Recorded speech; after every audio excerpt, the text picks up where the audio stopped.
Usa a paz de Deus para o teu coração, para o meu coração, que está em Neemias, capítulo 8, versículo a seguir. E Esdra abriu o livro perante os olhos de todo o povo, porque estava acima de todo o povo. E abrindo ele, todo o povo se pôs de pé. E Esdra louvou o Senhor, o grande Deus, e todo o povo respondeu amém, amém, levantando as mãos, e inclinaram-se e adoraram o Senhor com o rosto em terra. Glórias a Deus. Queridos irmãos, amada igreja, queridos ouvintes e amados seguidores desse canal, que Deus venha te abençoar e você venha ajudar esse canal a seguir. Não é um canal com fins lucrativos, mas levar um pouco da paz de Deus a um coração que estiver aí triste, um coração amargurado ou uma alma desesperada pelo nosso Deus Salvador. Glórias a Deus. Neemias, que quer dizer Deus consola, irmãos, era um copeiro na corte do rei Artaxerxes e foi autorizado a viajar a Jerusalém como governador e reedificar os muros da cidade. Serviu como governador por 12 anos. Depois de um breve retorno à Pérsia, exerceu um segundo mandato de governador de Judá. Esdra, o sacerdote, auxiliou Neemias na promoção do avivamento e na renovação espiritual dos remanescentes que voltaram. Oh, glórias a Deus! Aleluia! Glórias a Deus! Então, quando Esdra abriu o livro perante os olhos de todo o povo se levantou.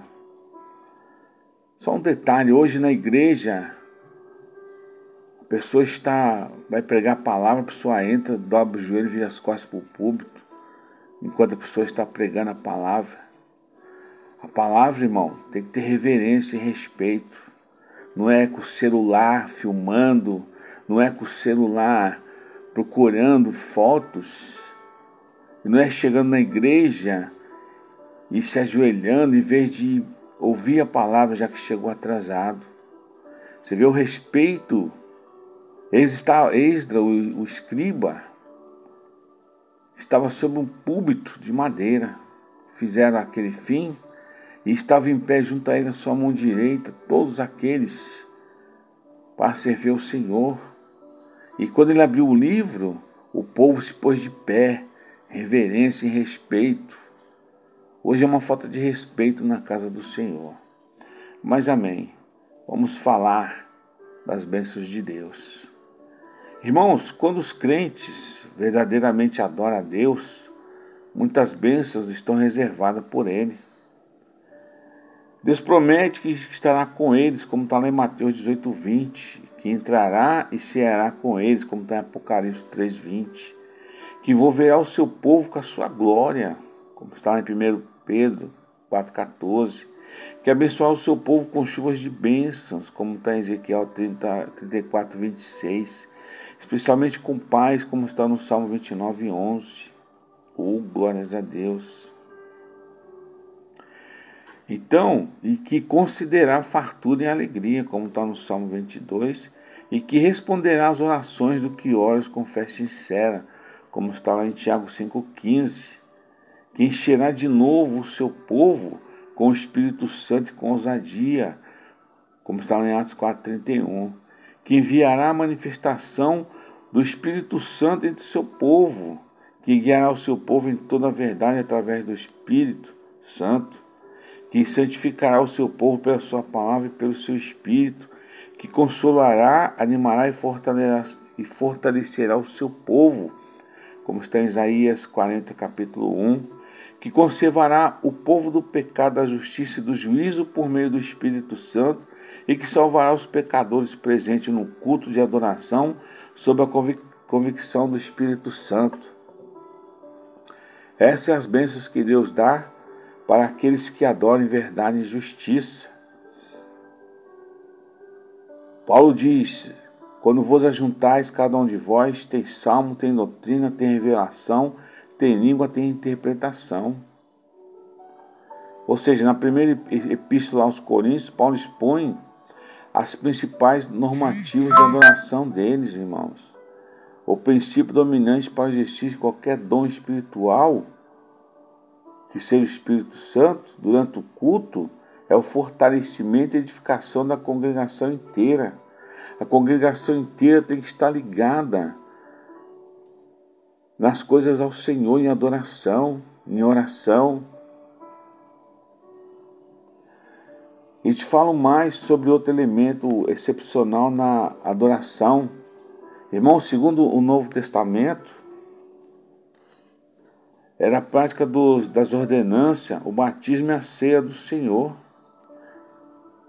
A ceia do Senhor, ou seja, o partir o pão, parece que era observar diariamente entre os crentes, logo depois do Pentecoste, e posteriormente pelo menos uma vez por semana, como está lá em Atos 27:11. O batismo, conforme a ordem de Cristo, ocorria sempre que havia convenções e novas pessoas ingressavam na igreja.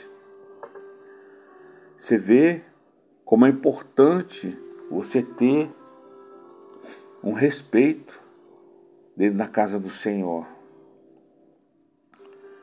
Mas existem os empecilhos à verdadeira adoração. O simples fato de pessoas se dizendo crentes realizar um culto, isso não é garantia, irmãos, de que haja aí uma verdadeira adoração e nem que Deus aceite o seu louvor e as suas orações, não.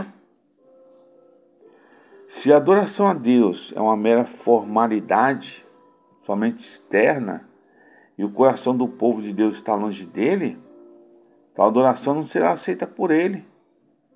Cristo repreendeu severamente os fariseus pela sua hipocrisia, porque eles observavam a lei de Deus por legalismo, enquanto seus corações estavam longe dele. Aleluia! Então a censura semelhante que ele dirigiu à igreja de Éfeso, que adorava o Senhor, mas já não amava plenamente, como está em Apocalipse 2, do 1 ao 5. Ou seja, tanto no Velho Testamento como no Novo Testamento, o Senhor quer respeito e adoração em verdade e espírito. Outro impedimento à verdadeira adoração é um modo de vida comprometido com o mundanismo, o pecado e a imoralidade, irmão. Deus não aceita oração de gente assim. Deus recusou o sacrifício do rei Saul. Por quê? Porque ele desobedeceu ao seu mandamento. Leia lá 1 Samuel 15, do 1 ao 23. Isaías repreendeu severamente o povo de Deus como nação pecadora, povo carregado de iniquidade, sementes malignos. Está lá em Isaías, capítulo 1, versículo 4.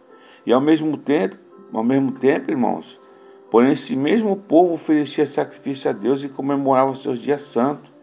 Por isso o Senhor declarou através de Isaías: as vossas festas, olha só, as vossas festas de lua nova e os vossos solenes, e as vossas solenidades, as aborrece a minha alma, já me são pesadas, já estou cansado, aleluia, de sofrer. Pelo que quando estender as mãos, esconde de vós os olhos. Sim, quando multiplicar as vossas orações, não ouço, porque as vossas mãos estão cheias de sangue, estão cheias de pecado. Está lá em Isaías, capítulo 1, versículo 14 e 15. E não é diferente hoje, irmão. Jesus conclamou os adoradores em Sardes a se despertar, porque não achei as tuas obras perfeitas diante de Deus. Está lá em Apocalipse 3:2. E da mesma maneira, Tiago indica que Deus não atenderá às orações egoístas daquele que não se separa do mundo. Pode ler lá Tiago 4, do 1 ao 5. O povo de Deus só pode ter certeza que Deus está presente na sua adoração e aceitará quando esse povo estiver de mãos limpas e coração puro. Simples assim, irmão. A adoração consiste nos atos e atitudes que reverenciam a honra e a majestade do grande Deus do céu e da terra. Sendo assim, a adoração concentra-se em Deus e não no ser humano. No culto cristão, no culto católico, Nós nos acercamos de Deus de gratidão. Nós somos agradecidos por aquilo que Ele tem feito por nós em Cristo, através do Espírito Santo. E essa adoração requer o exercício da fé e o reconhecimento de que Ele é o nosso Deus, o nosso Senhor. Oh, glórias a Deus! Que Deus te abençoe e abra os seus olhos cada dia mais para a obra de Deus. Aleluia!